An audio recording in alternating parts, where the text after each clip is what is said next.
સુરતની પાલ પોલીસે યુવાન પર ચાકુ વડે જીવલેણ હુમલો કરનાર બુટલેગરને ભાઠા ગામમાંથી પોલીસે ઝડપી પાડ્યો છે।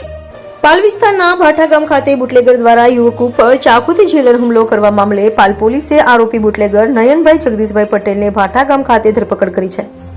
તો ફરિયાદી અને આરોપી બંને એક જ ગામમાં રહે છે અને બંને વચ્ચે દિવાળી સમય દરમિયાન ફટાકડા ફોડવા બાબતે ઝઘડો થયો હતો। તે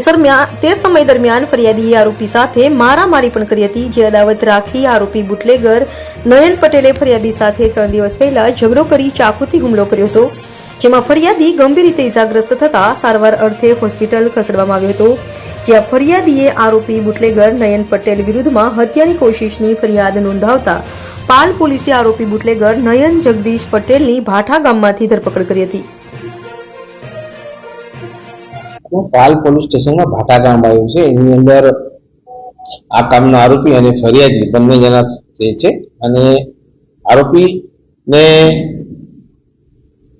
અગાઉ જે દિવાળી વખતે ફટાકડા અને આતિશબાજી કરવા બાબતમાં કામના ફરિયાદી અને એમના મોહલ્લાના લોકોએ રોકેલો, એટલે એને જે તે વખતે ખોટું લાગેલું અને અત્યારે ઉત્તરાયણના જો તહેવાર આવતો હોય ત્યારે એને થોડું યાદ આવી ગયું, એટલે તો આવીને ફરિયાદી તે પહેલા તો સામાન્ય ઝઘડો કર્યો, પછી એને હાથમાં ચપ્પુથી આ કામના ફરિયાદીને પેટના ભાગે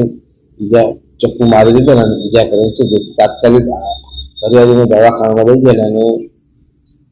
એને ખૂનના કોશિશની ફરિયાદ પાલ પોલીસ સ્ટેશનમાં દાખલ કરેલ છે અને આરોપીને